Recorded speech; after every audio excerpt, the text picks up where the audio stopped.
Godspeed to the city streets. We began to feel the fire. We rise like tall buildings. Coucou, j'espère que vous allez bien. C'est encore moi en face caméra pour la partie 2 de la sublimation, puisque dans la partie 1 j'ai tout simplement parlé de tout ce qu'il faut vraiment acheter en termes de base dans la sublimation, et aujourd'hui je vous reprends pour vous parler également de tout ce que vous pouvez acheter en plus de tout ce que je vous ai présenté. Mais la première des choses qu'il vous faut absolument, c'est acheter soit du papier sulfurisé, donc en grande surface, vous prenez vraiment le moins cher, ou alors du papier téflon. Qu'est-ce que c'est le papier téflon? Je vous mets une vidéo tout de suite. C'est tout simplement du papier donc qui est en matière, vous pouvez le laver, et également il est réutilisable, puisque du papier sulfurisé, malheureusement une fois que il est vraiment trop taché, etc., il part à la poubelle. Que le papier téflon, moi personnellement j'en possède 2 grands donc couleur craft, et j'en ai coupé un qui était blanc que j'ai coupé en 2 pour les projets les plus petits. Moi je vous invite vraiment à vous en servir de partout, hormis pour les tasses, mais quand vous faites des t-shirts, quand vous faites tout simplement des porte-clés, des coques de téléphone, c'est très important, puisque si vous ne mettez pas de papier sulfurisé ou de papier téflon, tout simplement le motif, s'il déborde, il va s'imprégner sur votre presse, et clairement au prix des presses, non merci, vraiment ça coûte déjà très cher, donc faut mieux ne pas les abîmer. Voilà, c'est vraiment quelque chose qu'il vous faut. Et également quelque chose qu'il vous faut absolument, c'est un petit matelas. Mais vous allez me dire, Charlène, on va pas faire la sieste? Non, c'est un tout petit carré tout simplement de matelas. Et en fait quand vous allez faire de la sublimation, donc vous posez votre projet, donc je vous l'ai montré en image, vous posez votre projet et après avec votre presse vous tamponnez. Vous pouvez également vous en servir pour plein de choses, un petit matelas. Moi j'appelle ça un matelas, c'est un nom bien spécifique, moi je vais appeler ça comme ça, mais de toute façon en image vous aurez un petit peu plus aperçu en détail. Alors moi ce que j'ai fait, c'est que je me suis trompée, et vous avez vu ça fait des marques, mais personnellement celui que j'ai eu il vient de Shein et il coûte vraiment pas cher, donc au pire des cas je le rechangerai dans quelques temps, mais ça engendre rien du tout pour les prochaines sublimations. Après voilà, c'est plus pas un matelas, mais c'est plus un tapis moelleux, parce qu'en fait c'est très mou et vous pouvez très bien tamponner dessus. Moi personnellement je m'en sers que pour la sublimation, et vous allez voir que par la suite je vais vous en montrer un autre dans quelques vidéos, mais il sera exprès pour me servir pour la cricut, pour tout ce qui va être mettre du flex, etc. Donc le mieux c'est en acheter 2 si vous faites de la personnalisation, donc avec du flex, et de la sublimation. Prenez-en 2 différents, puisque on sait jamais, admettons si un jour je veux faire un t-shirt blanc qu'avec du flex, on ne sait pas si ça va pas retransférer la photo qui a été déjà transférée sur le matelas, puisque ça c'est l'erreur, et croyez-moi que vous allez en faire également des erreurs. Donc c'est pour ça je pense que c'est mieux d'en acheter 2 différents. Ce qu'il vous faut également, vous êtes obligé, c'est acheter des gants exprès pour la chaleur. Alors pas les gants de cuisine parce que c'était beaucoup trop épais et beaucoup trop gros, mais des gants. Alors bien souvent selon les presses que vous achetez c'est fourni avec, mais malheureusement des fois ce n'est pas fourni avec. Par contre moi dans la Locklick, donc qui est juste ici derrière, moi il y avait déjà 2 gants de fournis avec dans le prix, et plus en plus de ça un rouleau vous savez à chaleur. Vraiment c'est la bonne affaire. Mais sur Amazon, donc c'est là que je vais en revenir, sur Amazon moi j'avais acheté un kit, donc ça fait des plaques vertes, donc vous les avez aussi en bleu. Ça c'est tout simplement exprès pour les mugs, c'est des plaques en silicone. Admettons que vous avez une presse qui ne sert pas assez, vous avez 3 tailles de plaques en silicone, vous le mettez autour de votre mug et vous pressez. Et en fait quand moi j'ai acheté ce lot, j'avais un gant également offert avec, je crois que c'était une vingtaine d'euros, c'était pas cher du tout, et personnellement c'est très bien. Mais vraiment le papier sulfurisé ou le papier téflon plus le petit matelas plus les gants, c'est vraiment pour moi indispensable, en plus de tout ce que je vous ai montré, puisque au moins vous êtes sûr à 80% que vous allez réussir vraiment vos projets. De une, vous n'allez pas transférer n'importe quelle photo sur vos presses, puisque vous aurez le tapis téflon. Moi personnellement j'ai ça, je n'achète pas de papier sulfurisé, puisque niveau économie ça revient plus cher d'acheter des papiers sulfurisés tout le temps parce qu'ils partent à la poubelle que le tapis téflon. Voilà, c'est mon avis. Et après, vraiment, les gants, vous allez voir. Parce que quand vous allez sortir une tasse qui a été chauffée à 180 ou 200, peu importe la presse que vous avez des degrés différents. Et selon où vous achetez votre tasse également, vous allez la sortir. Mais elle est très chaude. Donc moi, je m'étais brûlée. Je sais pas si vous vous rappelez, en pleine vidéo, je m'étais brûlée quand je vous avais présenté tout simplement la presse Vévor exprès pour les mugs. Donc c'est pour ça, vraiment, faites très attention. Puisque vraiment... quand ça sort à 200 degrés, mais comment vous dire, ça fait mal. Donc du coup voilà, c'est vraiment ces trois choses là qu'il faut que vous achetez. Mais il y a aussi également des petites choses que vous pouvez acheter en plus. Par exemple des pics.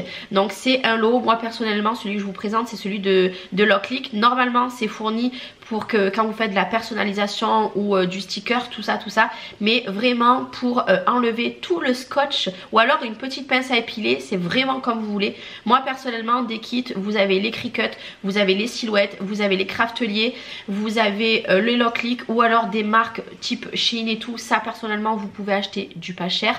Moi je possède d'un côté les Cricut, de l'autre côté les crafteliers et de l'autre côté les Locklick. Donc oui j'en ai plein, mais vraiment pour enlever votre scotch, ne le faites pas la main puisque vous allez clairement vous brûler. Vous le faites soit avec un petit pic, donc je vous aurais montré, ou alors une pince à épiler si vous voulez pas investir. Si c'est juste pour faire ça, voilà, vous pouvez investir dans une petite pince à épiler, mais bien fine quand même pour arriver à enlever les scotch, puisque vraiment vous allez voir, quand vous allez toucher, vous allez vraiment voir que c'est chaud et que vous ne pourrez pas. Sachant que moi personnellement, je me sers des gants et pour décoller avec le gant, c'est juste impossible. Donc vraiment, il vous faut voilà, une pince à épiler ou les petits kits. Ça coûte pas cher, ça dépend de la marque ou si vous prenez pas de marque. Par exemple, sur AliExpress, je crois le kit de 3 il coûte 3-4 euros. Donc au final ça revient pas cher, mais vraiment pour enlever le scotch vous n'aurez pas le choix d'avoir des petits outils comme ceci. Après il faut penser que tout objet, il y a de la poussière dessus. Et vous avez par exemple des porte-clés, vous avez des petites opercules. Et ces petites opercules, quand vous allez les enlever, tout simplement, ça va faire un petit peu collant. Donc ça, vous l'avez sur les porte-clés, vous l'avez également sur tout ce qui est coque de téléphone, etc. Et toutes ces petites choses là qu'il faut enlever, et ben il faut les nettoyer. Vous n'allez pas pouvoir faire de la sublimation directement sur votre produit, autrement ça va faire des marques et ça va aller à la poubelle. Donc moi la petite astuce que j'ai trouvée, c'est le produit que je vais vous présenter tout de suite. Moi personnellement je l'ai trouvé sur Amazon et c'est un 2 en 1. Je m'en sers pour la résine et je m'en sers également pour la sublimation. Donc pour la résine je vous expliquerai pourquoi je m'en sers dans une vidéo spéciale résine, mais moi en l'occurrence pour la sublimation, une fois que j'ai par exemple que je veux sublimer un bol, il est enveloppé normalement de papier bulle, et ben il faut le nettoyer puisqu'il y a plein de petits résidus. Donc je prends tout simplement un bout de sopalin, un chiffon propre, je mets un petit peu de ce produit, donc il est un petit peu fort, je nettoie tout autour de la tasse, je laisse un petit peu sécher 2-3 minutes hein, parce que ça fait un petit peu comme de l'huile on va dire, mais ce n'est pas du tout de l'huile, et après je vais pouvoir sublimer. Et une fois que je veux faire par exemple un porte-clés, que j'ai enlevé ma petite étiquette transparente, donc je vous aurais mis des vidéos, là je fais avec les mains, mais voilà, je vous aurais vu en vidéo. Et ben tout simplement, une fois que j'ai enlevé des deux côtés ou alors sur ma coque de téléphone, et ben il faut passer également un coup dessus puisque l'effet un petit peu collant, et ben ça va vous faire des marques. Et là hop, vous passez un petit coup dessus et après il est nickel, vous le laissez sécher et après tout simplement vous pourrez sublimer. C'est une petite astuce que pas beaucoup de personnes le font. Beaucoup de personnes le font juste avec un simple tissu et c'est tout, et juste génial. Alors après il me semble que vous pouvez également prendre du produit vitre. Moi personnellement je n'ai pas essayé avec le produit vitre, je me sers de ce produit et comme ça moi je peux m'en servir de deux utilités. Et ça, croyez-moi que sur beaucoup de vidéos que j'ai regardées sur la sublimation, personne vous en parle. Vraiment c'est une petite astuce et moi je l'aime beaucoup. D'ailleurs ce produit là est du côté sublimation et non du côté résine. Et après le dernier que je vais évoquer avec vous, je vous avais parlé des presses qui sont comme ça ou celles qui se relèvent par le dessus. Je vous ai parlé des presses tout simplement pour les mugs, tumblers, etc. Vous avez également des toutes petites presses. Moi personnellement la mienne ne coûte pas cher du tout puisqu'elle vient de Shein. Elle n'est pas très grande, mais par exemple si demain je veux faire un porte-clés, je ne sors pas du tout la grosse presse et je sors vraiment cette toute petite presse qui est à peu près, elle n'est pas très grande, de toute façon vous l'avez vu dans mes vidéos, je vous l'aurais remontré, et personnellement hop, je laisse mon coude comme ça sur la presse, le temps qu'elle chauffe, donc ça fait un petit appui, donc je suis pas comme ça, non non non, juste j'appuie un petit peu que ça maintient et mon résultat est magnifique. Voilà, donc après vous avez plein de presses, les presses de Cricut, les toutes petites, vous pourrez pas faire de la sublimation avec. Moi personnellement j'en ai une, mais vous ne la voyez pas puisqu'elle est juste ici là-bas, donc j'en ai une toute petite de Cricut. Ça c'est vraiment pour la personnalisation. Par contre les grosses de Cricut, là oui vous pourrez vous en servir. Bon là c'est un autre budget également, mais des petits Cricut comme moi je vous parle, vous en avez plein sur Amazon, sur AliExpress, sur Shein, vous en avez plein. Ça dépend de votre budget, ce que vous voulez comme qualité.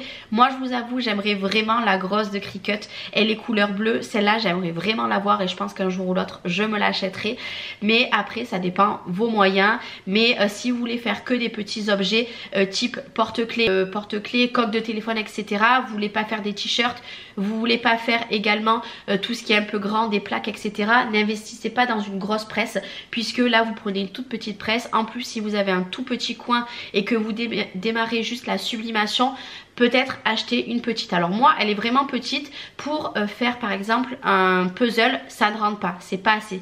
Par contre celle qui aurait été bien c'était la Cricut un peu plus grosse et ça m'évitait d'avoir la grosse à sortir. Moi personnellement elles sont toutes à portée de main, donc voilà, je jongle entre toutes mes presses.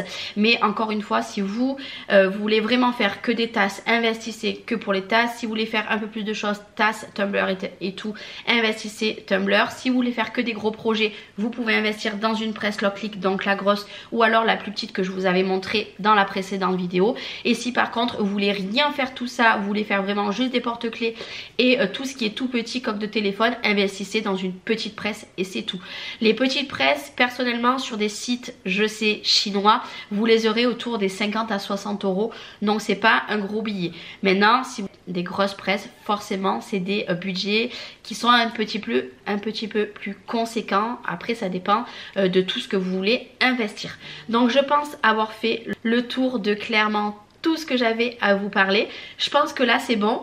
Avec mes deux vidéos vous pourrez savoir tout ce que vous pouvez acheter, qu'il va vous falloir pour commencer la sublimation.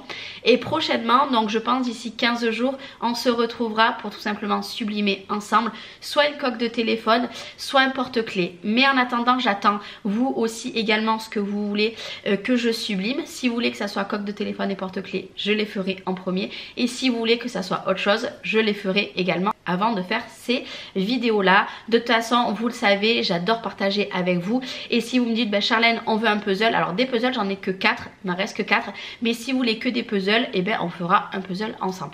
J'ai plein de choses, à vous de vous rappeler ce que j'avais reçu. Et puis en tout cas j'espère que cette nouvelle vidéo vous aura plu. N'hésitez pas, si vous voulez des liens, je peux vous les donner sans souci. Je vous fais des gros bisous et puis je vous dis à très vite. Ciao ciao.